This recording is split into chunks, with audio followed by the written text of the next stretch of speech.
So last time we have looked into the stability of rotation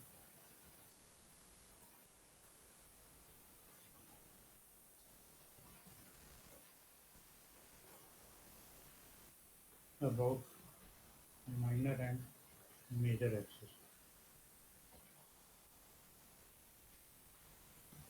And what we observed that if the rotation is about the major axis, then it is stable. Okay, and that we look through writing this equation for the kinetic energy. So if this is kinetic energy is dissipating, okay, and which is this part is a constant, so this cannot change, and this decreases, and this can happen only if I increases. So this will not allow because I cannot change if it is rotating about the major axis further. So that means your rotation remains about the same axis. So kinetic energy in that case it cannot dissipate. On the other hand, if you have so if this is major axis, inertia, so no change in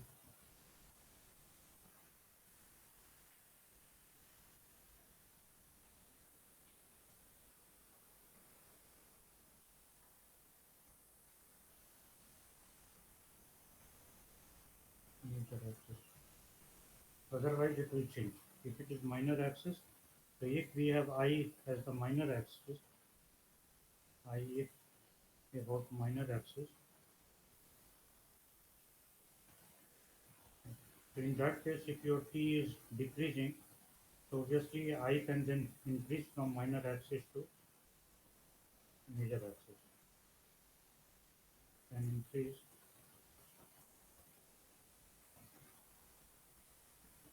to major axis.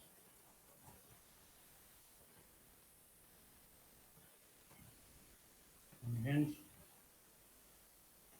the question about minor axis is unstable.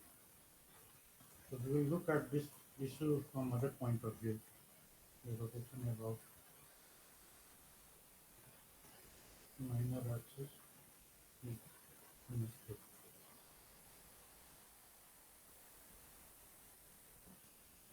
And in this context, we have given the rule that I1 should be greater than I2 and I1 should be greater than I2.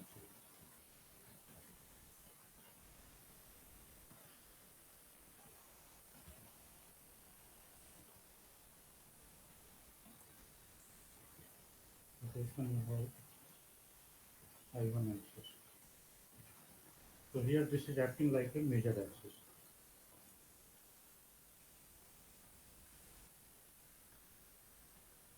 major principal axis.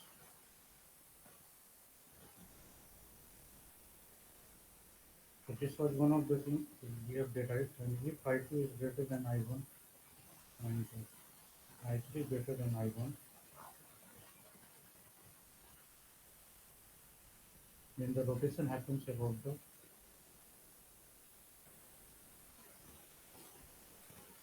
minor axis. So there we observed that for this case also this is stable through theoretical view, but will be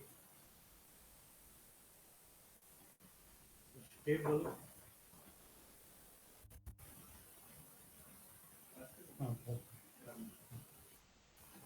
but will be stable if double it means if and only if uh,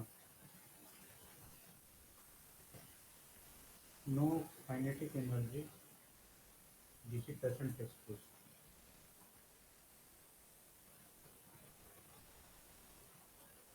While this case is stable, stable, even if kinetic energy dissipate. So this is the difference.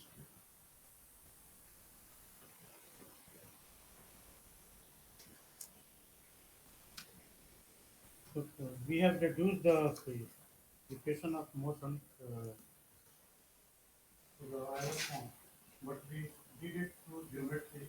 It was not very systematic. So we will do some more work on this so that to get the clear cut idea what and how the things are proceeding. So our Euler dynamics, which has been written in terms of omega 1, omega 2, omega 3, which are the body rates. Okay.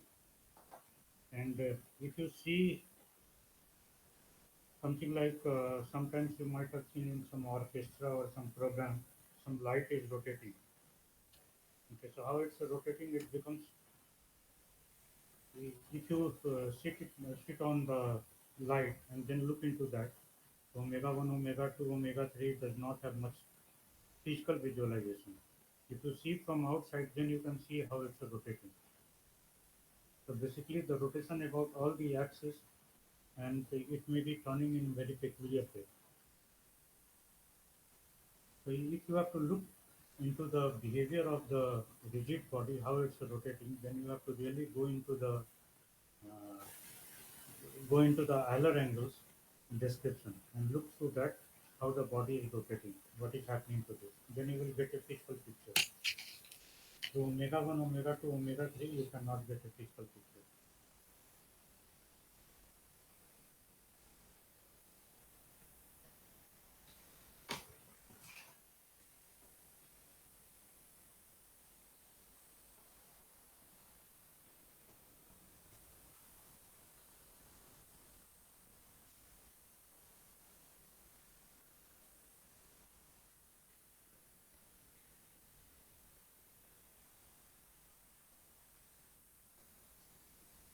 Is in terms of omega 1, omega 2, omega 3,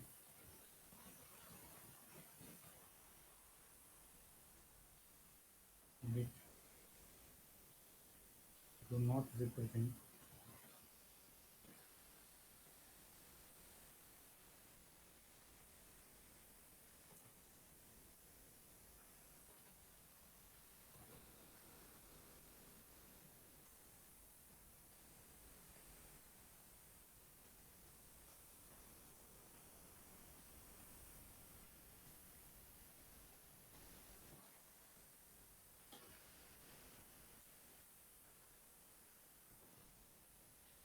it does not represent any physically visualizable quantity, and therefore this omega 1, omega 2 in dynamical equation it must be replaced in terms of because of cos phi.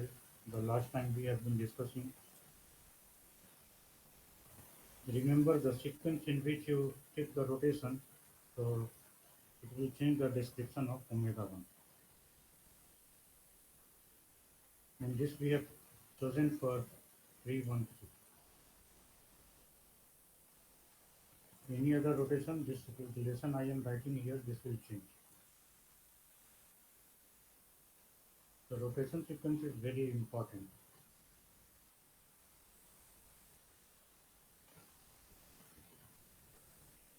Just we have derived earlier, the same equation we are writing here.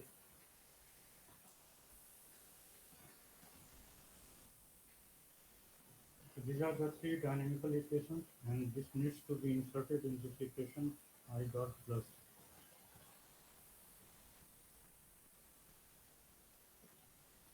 minus omega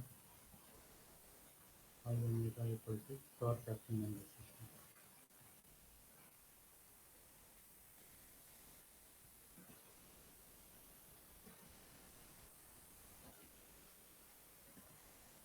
So if torque on the system is zero, this simply gets reduced to this form plus omega I omega where this omega has usual, this is your skew symmetric matrix. Symmetric matrix.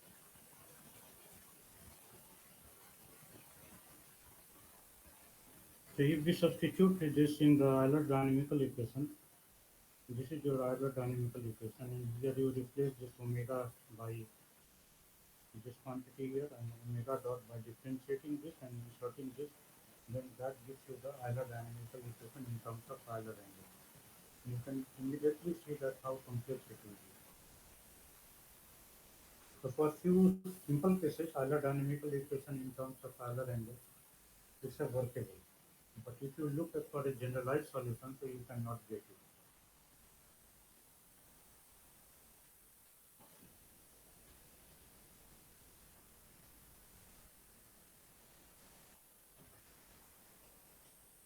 So we look into the motion of a gyroscope. Basically, a gyroscope, as I have told you, will consist of, and we do not have time to go into all these details, but in the gyros, there is a central rotor. This is a rotor here,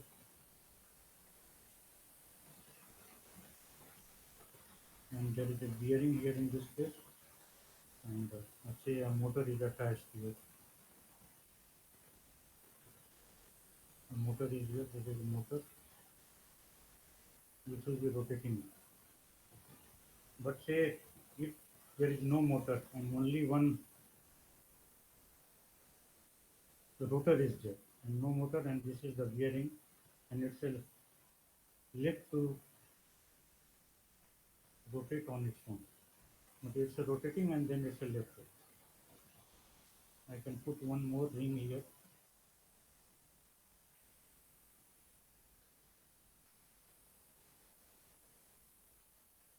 So this is the situation.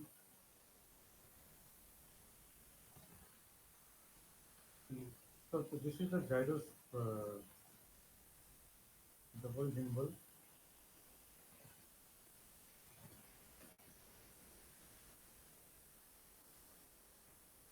Control moment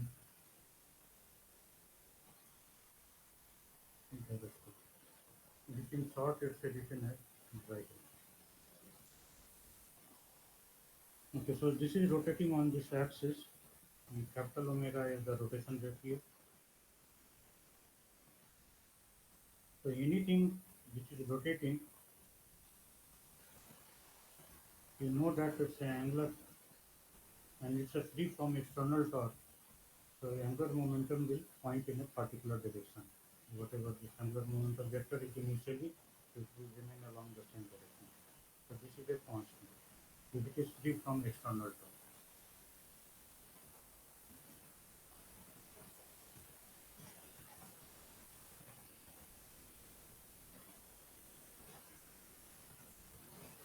So if any disturbance torque is applied to this,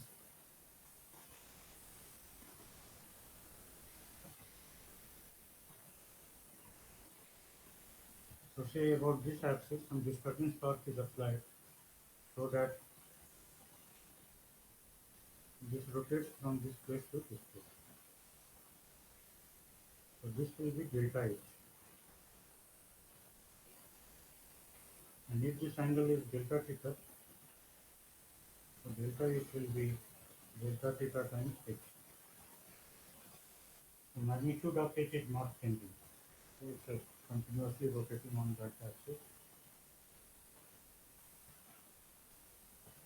So what we observed that by rotating about this axis by delta theta, you can produce a torque. If we divide it, so this becomes tau equal to theta dot times H. So if your rotor is rotating and if you gimbal it about this axis at the rate theta dot, so just like here in this case, if you gimbal it about this axis, this is called the inner gimbal. This is the inner gimbal, one is the inner gimbal, and this is the outer gimbal. And this is the frame which contains the rotor.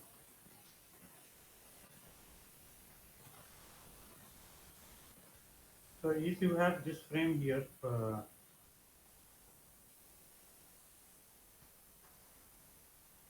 what can be done that here you can apply a torque, say in this case this is the theta dot, and suppose this is the x-axis here as x is shown, then x, y and z. Y will be in this direction, this will be y direction, and z will be vertically up. So if you rotate about the x-axis, so the each vector which is rotating here, it will go along this direction as shown here in this. So what it does, so this change in angular momentum here because of the gimbal rate applied here in this place, we will be applying certain torque. So, and because of that, this gimbal will rotate. So this axis can be rotated as it is here. We will apply torque about this axis. So this is called the input axis. And as a result, your torque will be available along this direction, which is this becomes the output axis. So here in this case, as you rotate about this axis, so this rotates here in this direction, so this becomes the output axis, and this becomes the input axis. So applying a small amount of torque, you can magnify the torque by a large amount. By how? By applying this gimbal rate. So here h equal to h, let us say this is h0, so this is a constant, this is not changing. It's rotating on its own axis, so magnitude by this is constant, and just you have to apply a gimbal rate, so this will produce the output torque. So this becomes your output torque. And where the input torque goes into the producing this.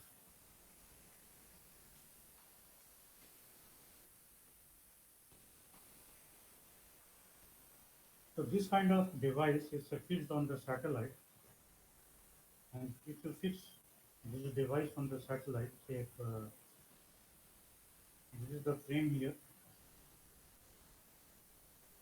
or can you see it? Is there any problem? Yes, sir, we can see.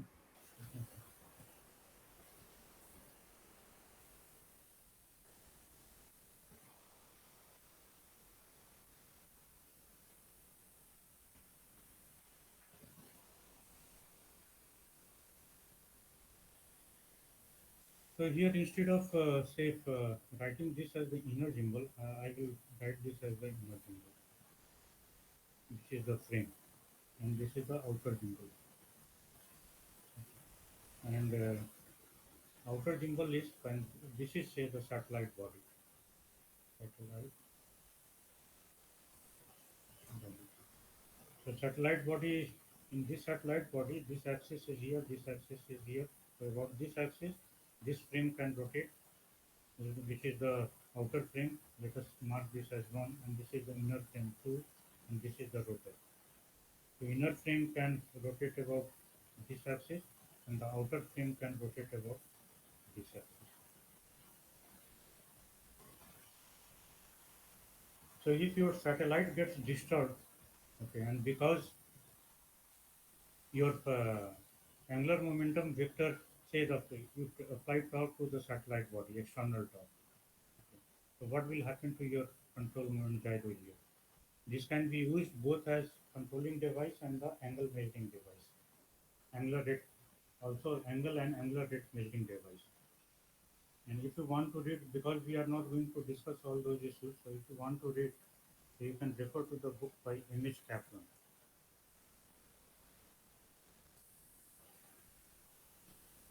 M.H. Kaplan's another book by maybe NJCD, I don't know whether it is there or not. This is satellite dynamics, satellite attitude dynamics.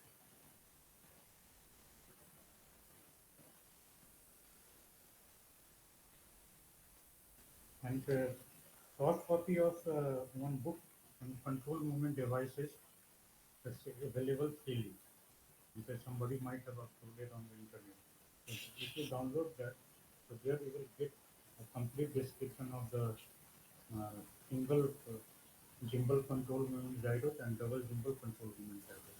And it's a very important in the satellite control technology.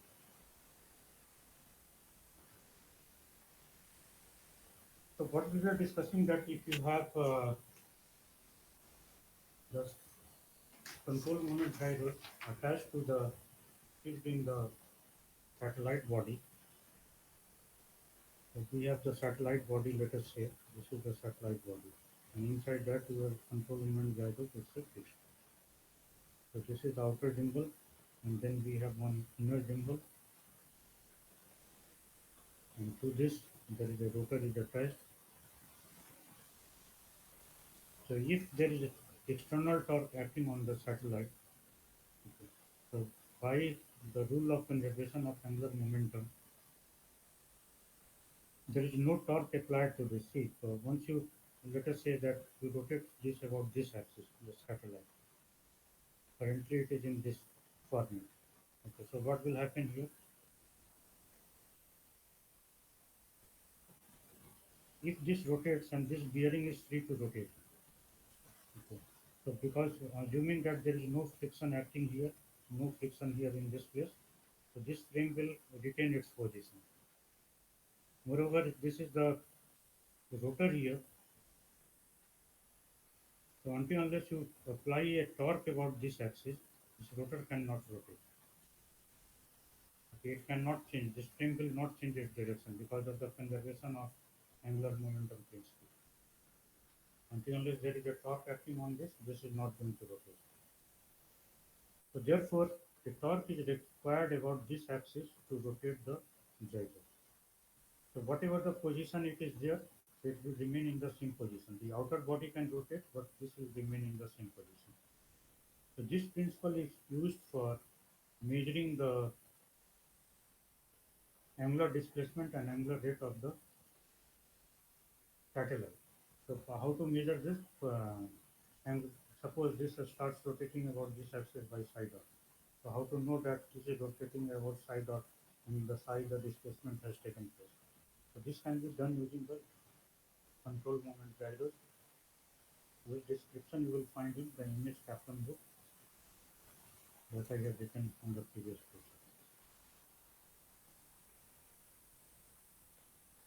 This can also be used to torque the satellite.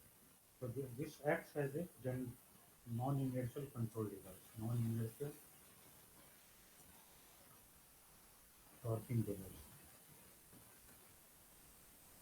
Your thrusters,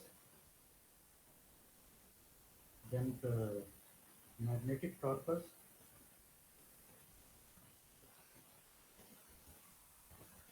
okay, then the aerodynamic torque, it's 300 kilometers, still some aerodynamic torque is present. Then the solar radiation torque,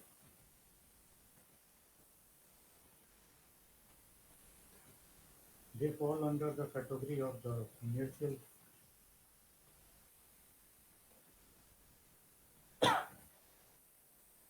control devices. While your control moment gyros, the reaction wheel, then fluid loops, and many others. Okay, they are all non-inertial devices.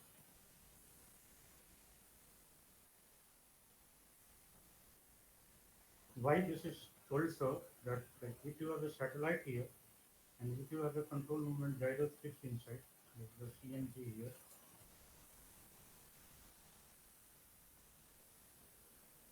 so if there is no external torque acting on the satellite, the total angular momentum of the satellite will remain unchanged.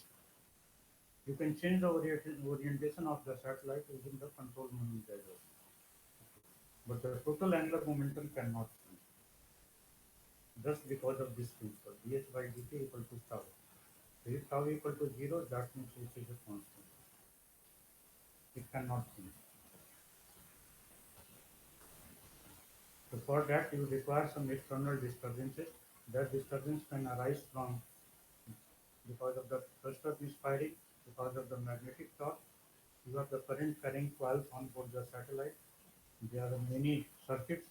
So some residual current in that, once it interacts with the Earth's magnetic field, it can produce torque, aerodynamic torque. You have the onboard this solar panel. The solar panel, once it interacts with the atmosphere, though it's a very rare at 300 kilometers, but still molecular impact will be there. That can change the orientation of the satellite. Solar radiation can also change the orientation of the satellite.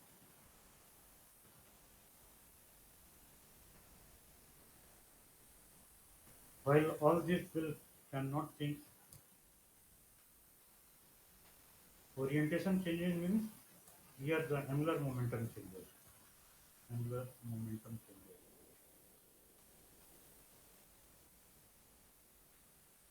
Here there is no angular momentum change.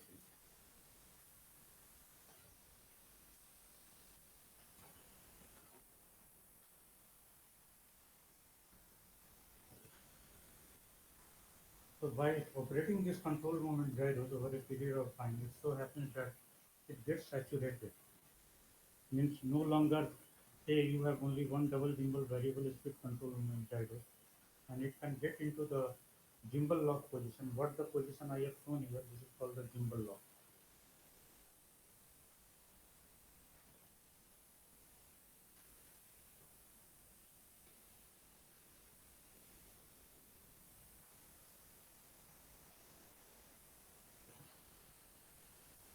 Okay, so once it goes into the gimbal lock, on board online you can see some of the figures, very interesting figure you can see how the control movement gyros. If you put a rotating this rotating wheel inside a box, or say if, let me show you. It's a very interesting. We'll get back to this again.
Can you see the screen?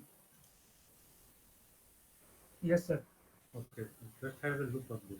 I have stopped the audio.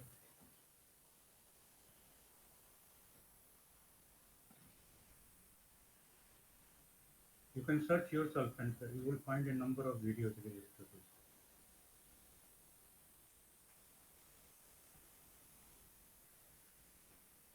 So this is standing on one of its corner.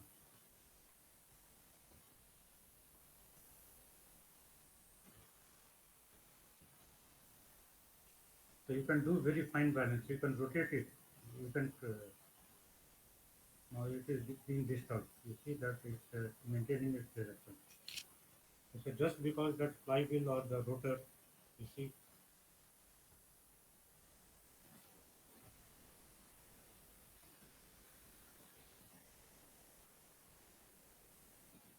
it's standing on one of its edge.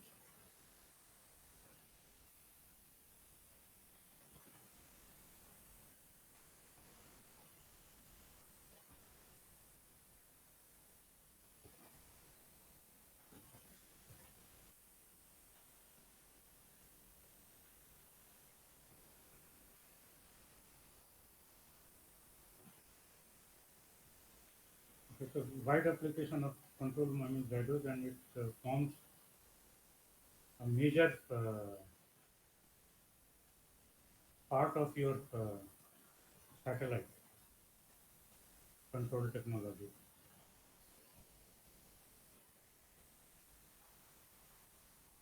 Just sharing another.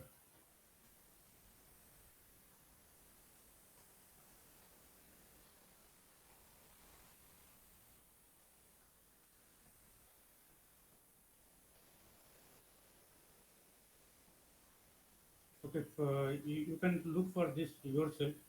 You will find a number of interesting videos related to this.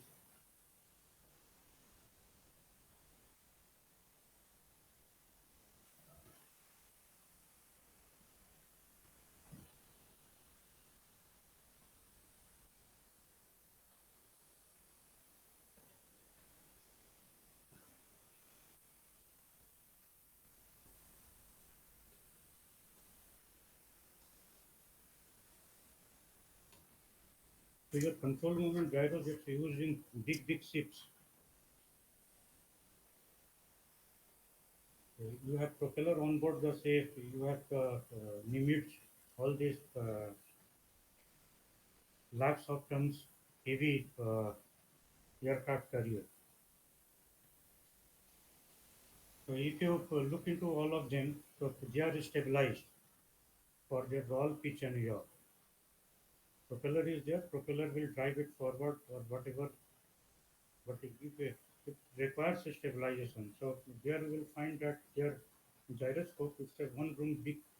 One gyroscope is size something like the one room big gyroscope, because the spacecraft carrier itself, it weighs something like the 1 lakh ton, 2 lakh, 3 lakh, 4 lakh ton, something. Maybe I don't remember exactly, but perhaps it's the heaviest aircraft carrier. So its application is very wide, and it's a control. The linear control has been used for a long time, but now the non-linear control of this is evolving, and we are currently working on the non-linear control of the control unit gyros. So let us go quickly and rest of the time we utilize in doing this work. So the torque free motion already we have done. So once it's a torque free, so it's working like a gyroscope.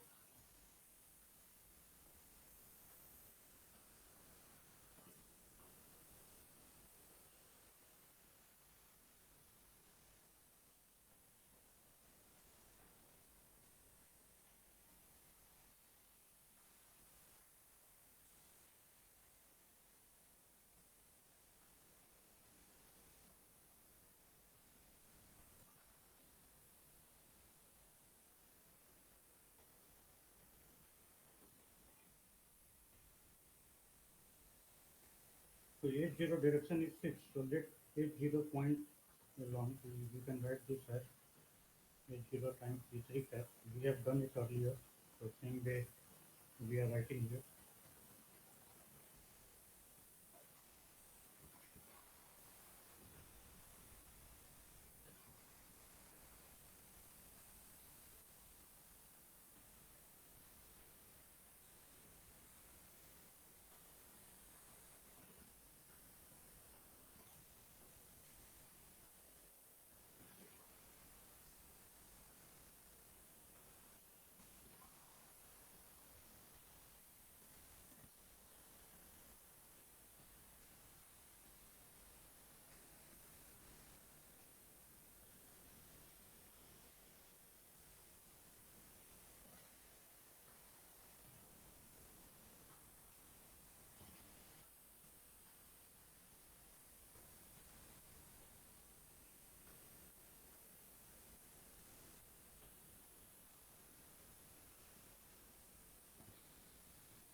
Okay, this notation we have used earlier, so same notation we are using here. This angle is phi, this angle is phi, so phi dot is along this direction.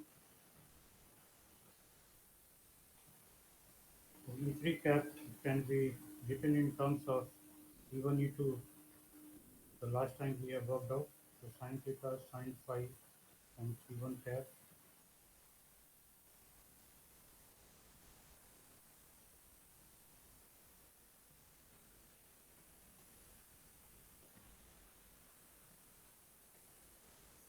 And therefore, if you look from this, if you compare this expression and multiply this by E0, so let us write the whole thing.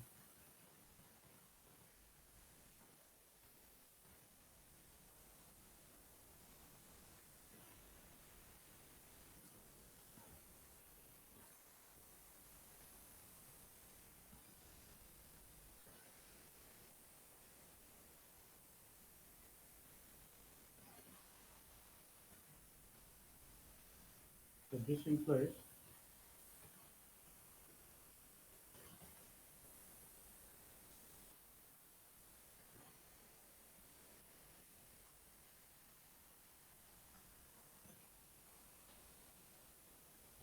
mentioned earlier.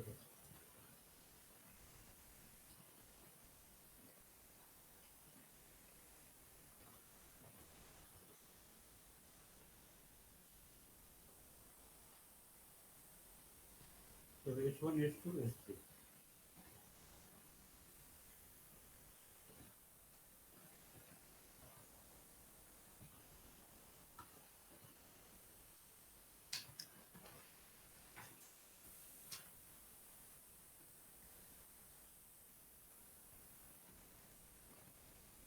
Also,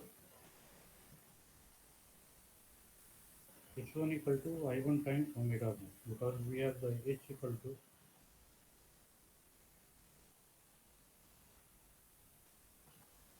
H1 times omega E1 cap plus H2 times E2 cap, H3 times E3 cap.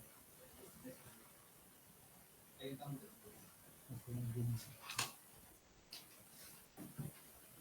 this.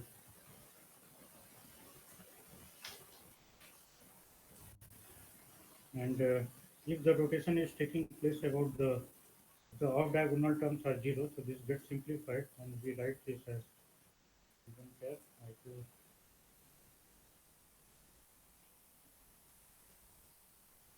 So therefore, H1 becomes I1 times omega 1. So we can utilize in different place identification.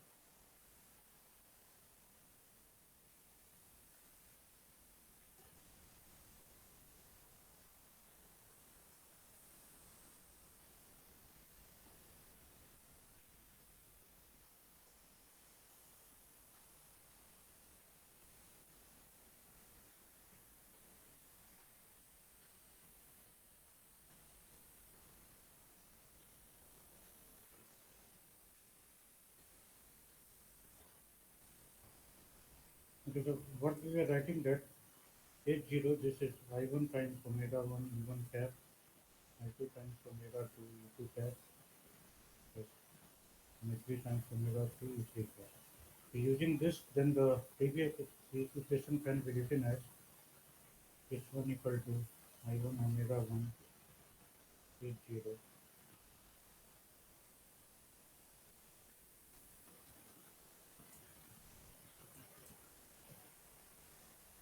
I2 omega 2 times H0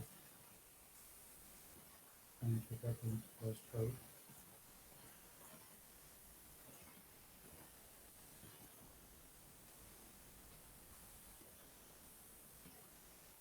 So this gives you directly the omega 1, omega 2 and omega 3.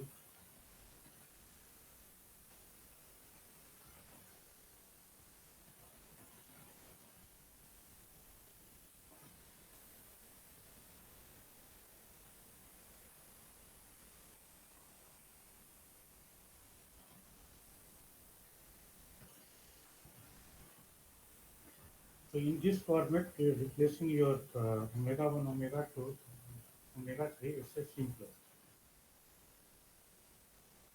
of course, the previously whatever we have discussed, the equation for the omega 1, omega 2, omega 3, there if you work out the full thing like the phi is constant, theta is constant, and thereafter you proceed with that, so that also works.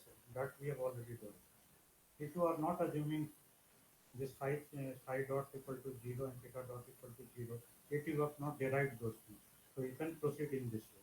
So this is another way of doing the same problem, and it's a much more in the sense it's a much more physically visualizable, and then this can be inserted into the Euler's dynamical equation.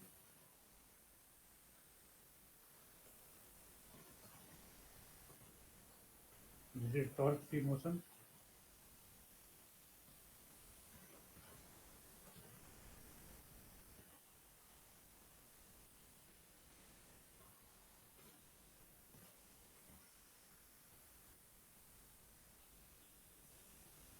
So omega 1 is available from this place, so 0 sin theta sin phi divided by I1.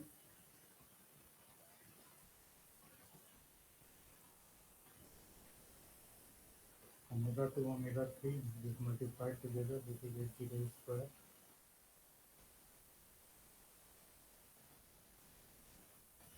divided by I2.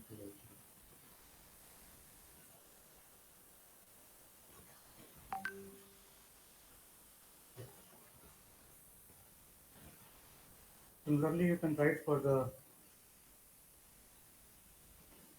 second expression I2 times omega 2 dot.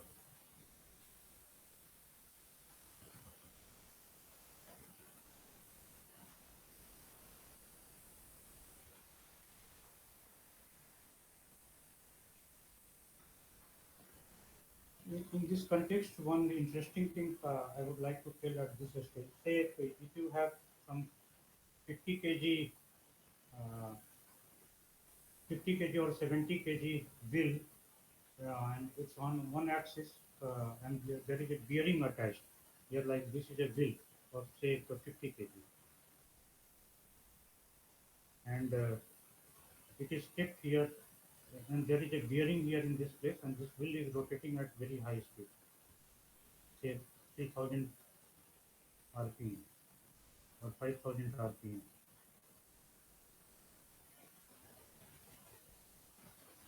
So in this direction, it's a angular momentum is there. Now, if it is kept on a support here, and this support is frictionless, and this is the mid between shaft, and there is a bearing here. So on this shaft, it's a rotating. So with one hand you can raise it because this momentum direction is going to be constant. Otherwise, if it is not a rotating wheel for 50 kg, even with two hands you cannot lift it. By holding at this point away from the center, okay, here in this point, if you just hold it, even 10% if they try to hold it, they will not be able to do it. But if it is rotating at high speed, with one hand you can lift it.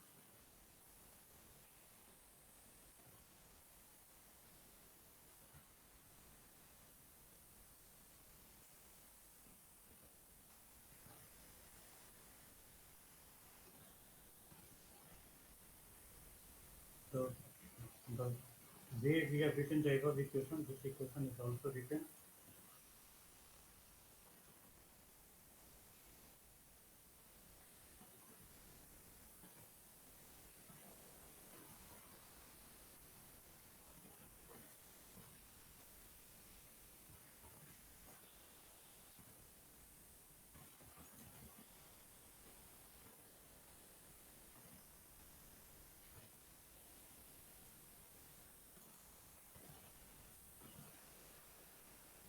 So these are the three expression in terms of Euler equations we are getting. Euler dynamical equation in terms of Euler angle. And this can be solved. So if you have a case of a cylinder or a disc, so you can see immediately that I2 equal to I1 in that case. Here in this place, I2 equal to I1, so this term drops out, and from here what you get is 0 cos theta, this becomes a constant. Because H0 is a quantity which is a constant, therefore cos theta is a constant, implying that theta is a constant. So let us mark this as A, B, and C.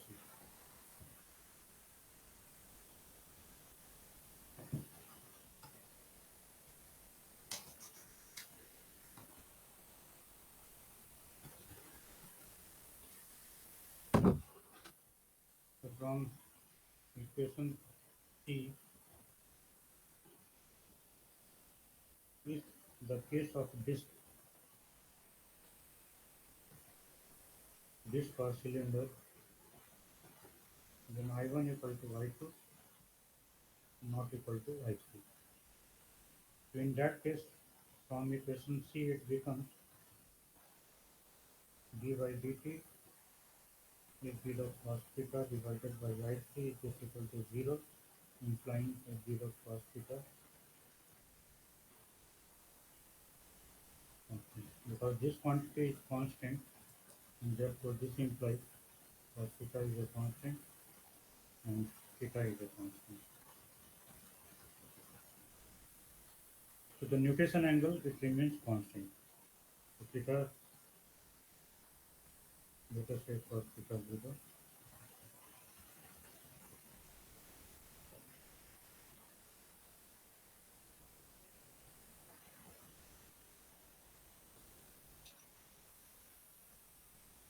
So very simple. The same conclusion we have made in different way earlier, and here we can do it in some different way.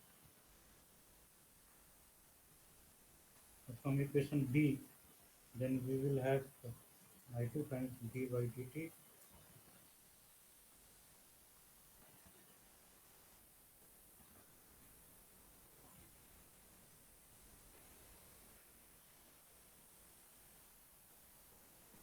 plus I3 minus I1 minus I3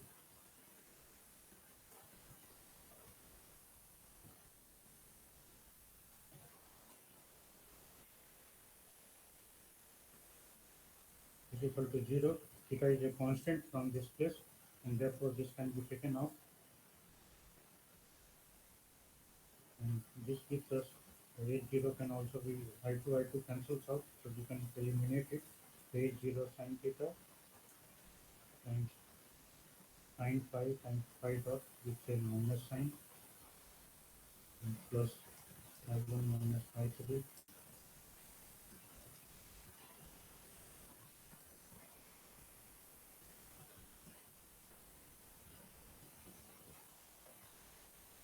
and for theta not equal to 0 and phi not equal to 0, this term can be dropped out, sin theta and sin phi. So this implies minus H0 phi dot plus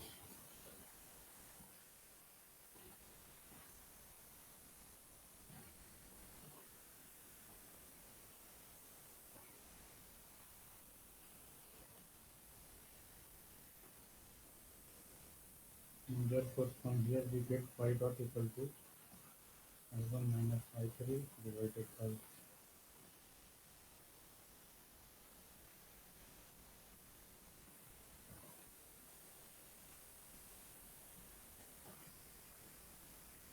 this is a constant, this is a constant, all these quantities are constant, therefore this is a constant. That means the spin will also go at a constant angle.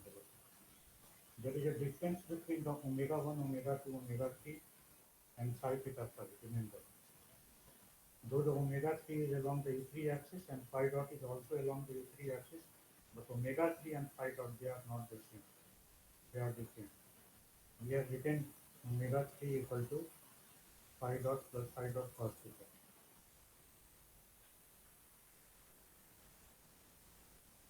So it's a totally different quantity.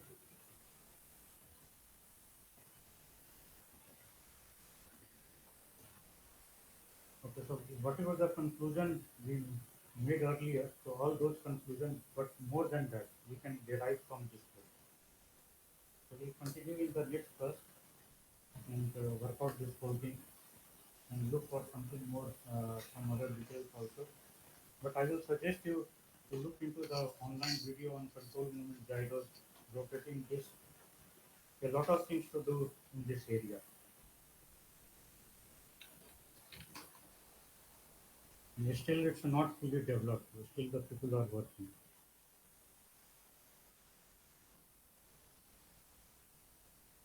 So, now please respond to your attending, Shivam.